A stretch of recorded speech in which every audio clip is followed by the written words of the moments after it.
Hey everybody, if you feel like you've been dealing with ongoing mental health challenges that you just can't seem to shake and you've been feeling very stuck, this is going to be a very, very helpful lesson for you. So welcome. If you don't know who I am, my name is Hicks, founder of mentalhealthcoaching.com. I used to be suicidal. Therapy, medication, and traditional coping mechanisms didn't really work great for me, but I knew that there had to be a way to live depression and anxiety free, and thankfully I figured out how to do that by learning how to retrain the brain and using a couple important skills. And I do these videos because I want you to have what you need to know in order to live depression and anxiety free, because you deserve to do that, and it is possible for anybody. You just need to know what systems to follow. So today I'm going to walk through a little framework I've found that works very, very well. A lot of times people are dealing with ongoing mental health challenges. The most common ones I run into are feeling depressed, feeling anxious, but this would also apply to you if you're just feeling frustrated or disappointed on an ongoing basis and you've been feeling like that for a long period of time. Well, I'm going to help you understand a little bit more clearly why that is taking place. So the first thing that I want to share with you, and we've done a video on this in the past, but we call this the formula for fulfillment. So if you're taking any notes, you may find this helpful, but the formula for fulfillment we abbreviate to be the following, and that is life conditions equal expectations.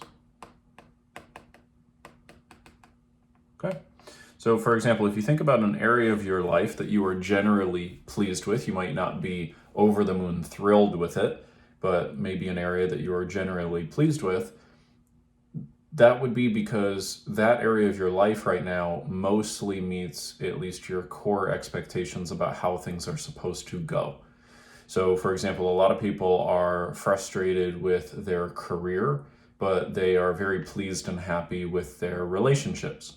And that would be because when they think about their relationships, they think, well, my husband is really nice and loving and kind to me, and we spend a good amount of time together and we feel very close to each other and all of those types of things, right? So they may feel generally fulfilled in their marriage, but when they think about work, they go, oh, I hate work because my boss is so rude and so mean and they don't respect my time and they want me to work more hours than I'm getting paid for and right? And so that would mean that, of course, there's a disconnect. So if you think of it as like the scales of justice, on the one side, you've got your expectations, and then on the other side, you've got your actual life circumstances. So if I have 10 expectations about how my career should be, I should be making this amount of money, and my boss should treat me like this, and the people at work should act like this, and I should be this far along in my career, and so on, right? The more expectations I have, think of that as like weighing down that side of the scale,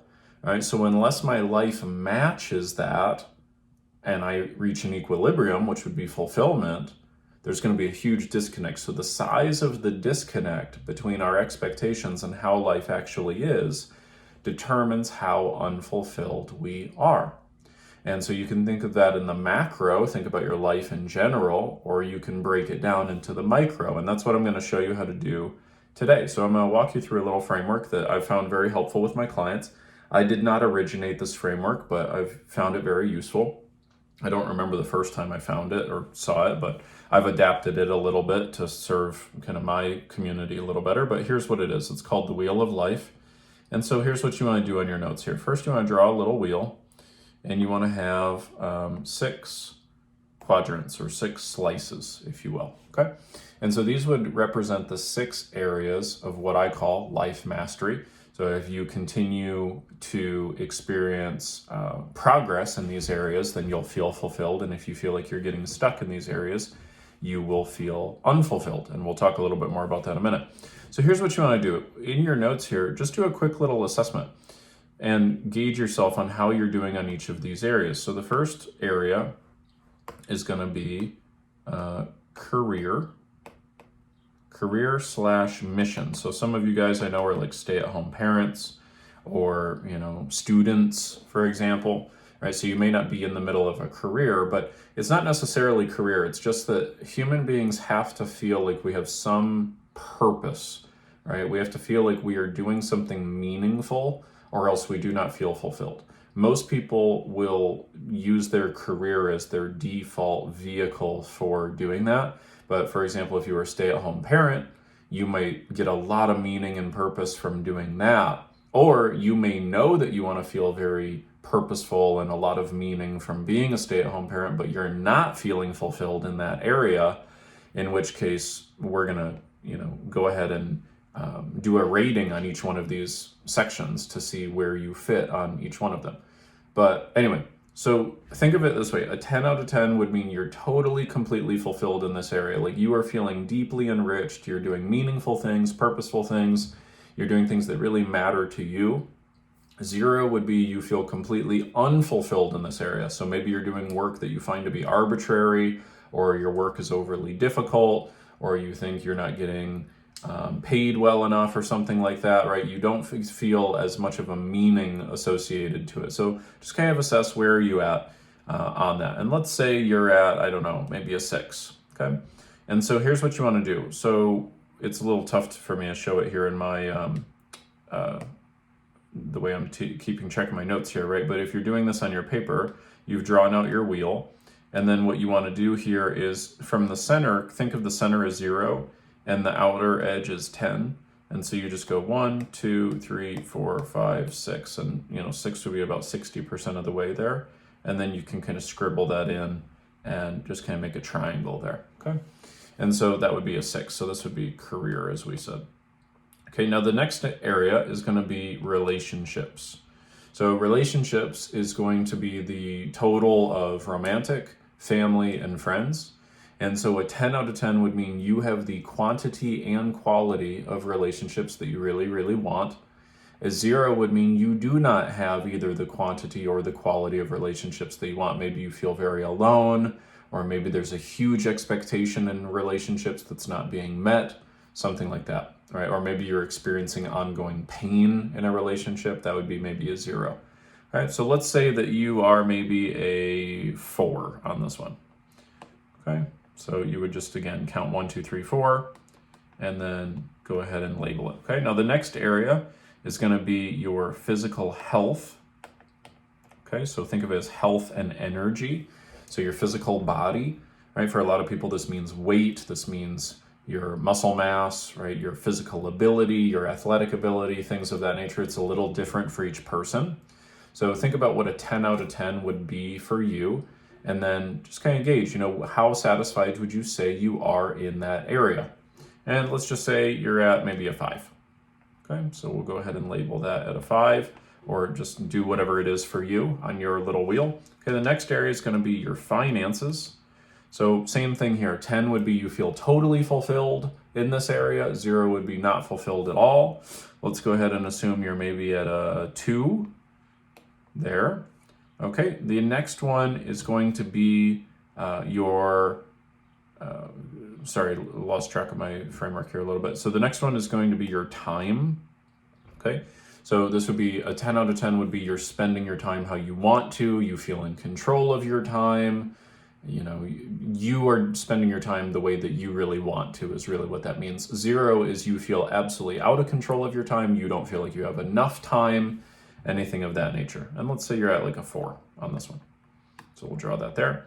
Okay, and then the last one is going to be your emotions. Now we do this one last because, well, that's what I'm about to explain in a minute, but our emotions tend to be a byproduct of where we are at in each one of these different areas. So a 10 out of 10 would be you are feeling the way you want to feel regularly, right? Like you feel, for most people, this would be like a content, excited, happy, confident, things like that.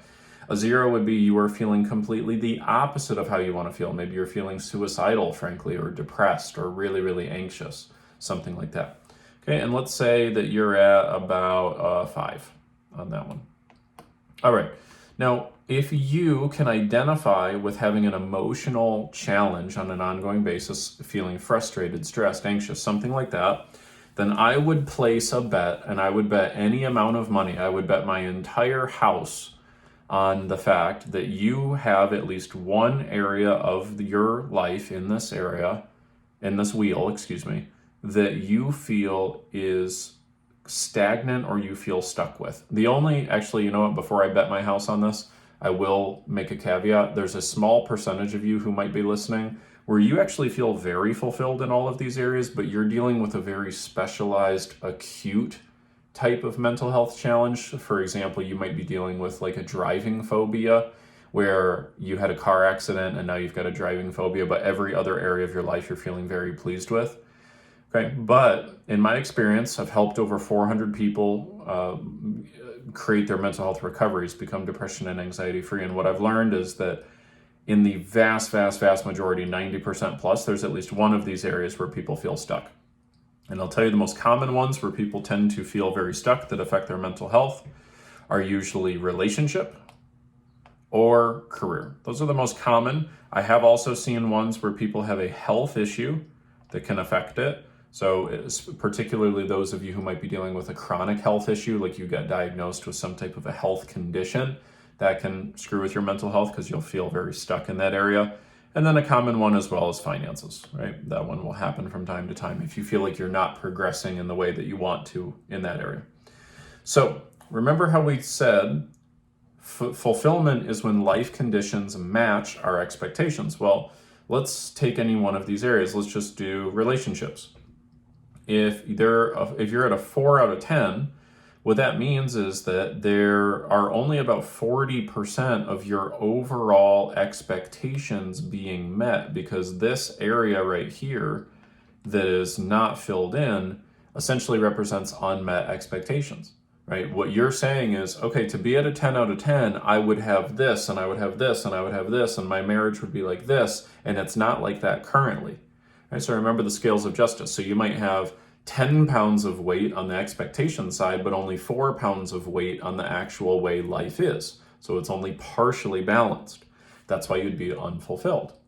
Same thing with any one of these areas. If it's physical health, it's because you have a particular set of expectations about what a 10 out of 10 would be for your physical health. And this unmet area right here, this unfilled in area, represents unmet expectations.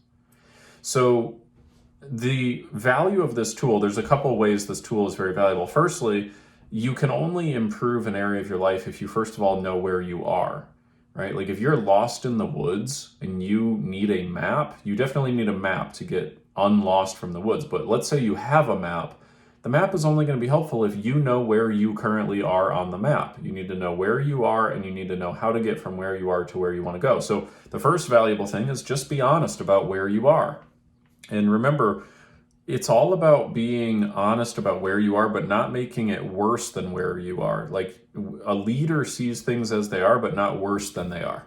And that's what you want to do. Just be honest. If you've got relationship problems, that's okay. It doesn't mean it's unsolvable. It's just you need to be honest about where you're at right now. Okay. Now, the second thing that we need to understand is that if you want to have great mental health long term, you need to be making ongoing progress. So here's what you want to write down in your notes. Progress equals happiness. Okay?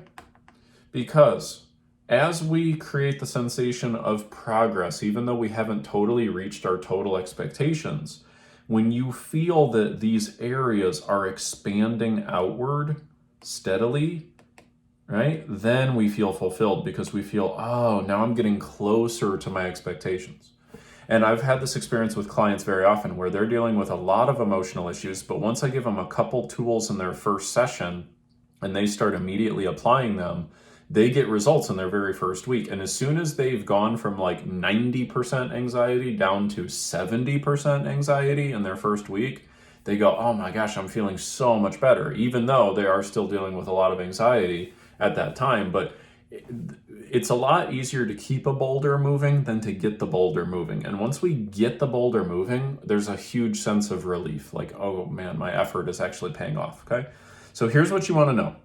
If you really want to have great mental health long term, one of the things that needs to be in place, there's really 2 or 3 key things that have to be in place to make that happen. But one key thing we're talking about today is you need to be making some level of ongoing progress in the majority of these areas, right? Now, of course, what may happen is you may get one of these areas to a point where it essentially meets your expectations, and then you're just kind of maintaining it. Physical health would be a good example of that. So maybe you work hard for 6 months and you get your muscle mass and you get your weight where you really want it, and you get your diet where you really want it. And then from there, it's really just about maintaining that more than likely, and you'll stay at that like 8, 9, 10 range, where you can just stay pretty much fulfilled, right? So a lot of these areas, it's really just about figuring out what are the strategies to get it to that 10 out of 10 level or 9 out of 10, and then maintain it. For example, relationships. Yeah, you can continue to deepen a relationship year after year after year, but you start to reach kind of diminishing returns, right? Once you start really feeling like you're really connected and there's lots of passion and you're really excited, then after that, it's just about maintaining that, and you'll feel very good. Okay. So that's kind of the way that you want to be thinking about progress equals happiness. And that's because we have a huge emotional need to feel like we are growing. Growth is key for us to feel fulfilled long term. So if you're not feeling fulfilled, it's because you don't feel like you're growing, more than likely. Now, you may need some other things besides just making sure that you're growing in these areas. Like if you are dealing with a driving phobia or something specific like that, or anxiety attacks, something like that, you are going to need some mental health coaching conditioning tools to make sure you get rid of those particular patterns. But what I have found is, like, just imagine this. Do this hypothetical thought experiment with me. Imagine your career was at like an 8, 9, or 10, and your relationships were at an 8, 9, or 10, and your physical health was an 8, 9, or 10, and your finances were an 8, 9, or 10, and your time was an 8, 9, or 10. Let's imagine those were all like an 8 at a minimum. If those were all at an 8, how would you be feeling emotionally out on a scale of 0 to 10? Probably at least an 8. Right? You'd probably be feeling very, very good. And this is where feelings of depression can just plummet and go away very often. Because if you're feeling depressed, depression is where's my formula? Depression is when there is a huge mismatch between life conditions and expectations. And we have a feeling or a belief that it cannot and will not change. That's what creates depression. So if you're feeling depressed, it's really just as simple as that. There are certain expectations that are, not being met, and you either need to create a new strategy or a new habit or a new behavior to get your life conditions to match your expectations, or we have to adjust some of these expectations in order to make them match your life conditions. So sometimes we have a standard or a set of expectations that is completely unreasonable and unfair. Like, we might have something for, what would be a good example here? I'll tell you one that I used to have for my finances. One that I used to have was, I need to make $1 million this year, right? Well, this is probably going to be pretty damn unreasonable, right? I've never made anywhere close to that, right? Even remotely close. So if I continue to beat myself up against that particular expectation, I might be able to make $1 million a year eventually, right? But if I say, okay, I got to make that this year, then that's going to make me very unfulfilled. That's going to create a huge perception of a huge gap between where I want to be and where I really am, right? So the key thing is figure out where you are and then figure out ways to make ongoing progress. And the steps to that are really, you need to define what a 10 out of 10 looks like. You need to then determine, are any of those definitions of what a 10 out of 10 would be, are they unfair or are they unreasonable? If they are not unreasonable and unfair, you need to make sure that that vision of a 10 out of 10 is super, super clear, because fuzzy targets do not get hit. And a big reason we make ourselves dissatisfied is we have a generalized desire for something, but we never crystallize it into knowing exactly what we want. And if we don't make it in terms of exactly what we want, it makes it tough for our brain to come up with answers of how we'll actually make that happen. For example, if I say to myself, well, yeah, I really want to get in shape. Okay, well, what does that mean, right? Versus if I were to say, yeah, I want to lose 10 pounds of fat, I want to gain 15 pounds of muscle mass, I want to be able to run a mile in under 6 minutes, and I want to be able to bench press what I used to in high school. Okay, well, that is a very, very specific, clear outcome, right? So it's going to be a lot easier for my mind to come up with ways to make that happen, as opposed to let's get in shape, right? So you want to make sure it's very clear. And then you need strategy. You need strategy, and if you can implement the strategy on your own, you of course need to start doing that, because once you start making a little bit of progress, you will start to feel a lot more fulfilled and you'll gain momentum. Just push yourself to get that little bit of progress and you'll be amazed how much easier it is to keep it. If you feel like you don't know what strategy you need, or you don't know how to define what that 10 out of 10 would look like, or you don't know how to get through the emotional blocks, then that's a sign you probably could use some coaching. And we're happy to help you if you need it. Obviously, you don't have to work with us, but we do specialize in this particular set of issues. So you can always reach out to us at any time. But the key thing I want you to get is if you are feeling depressed or anxious, or you have an ongoing mental health problem, it's simply because, more than likely, 9 times out of 10, it's because you have one or more of these areas that you feel stuck in. And I've never, ever, ever had a client, unless they have like one of those acute issues like a phobia or something, I've never had a client who felt depressed or generally anxious who still felt depressed or generally anxious so long as they were making progress in each of these areas. And 6 areas is not that much to make progress in, right? There are ways to make sure you are making progress on your physical health. It doesn't take that much time and effort to do that. There are strategies and ways to make sure you are getting closer to your financial future. That's why I've dedicated my whole career to making sure I can package these strategies and results for you guys. So because there's no reason you can't have each one of these areas be the way that you want it to. There really isn't. You can totally do it. So progress equals happiness. Which of these areas do you need to be making progress in? Let us know in the comments. And of course, if you ever want some free help or some additional assistance, let us know at mentalhealthcoaching.com. We'd be happy to help you out. But I hope this has been valuable. I'll be excited to help you in the next lesson. And thanks as always for tuning in. Talk to you soon. Bye.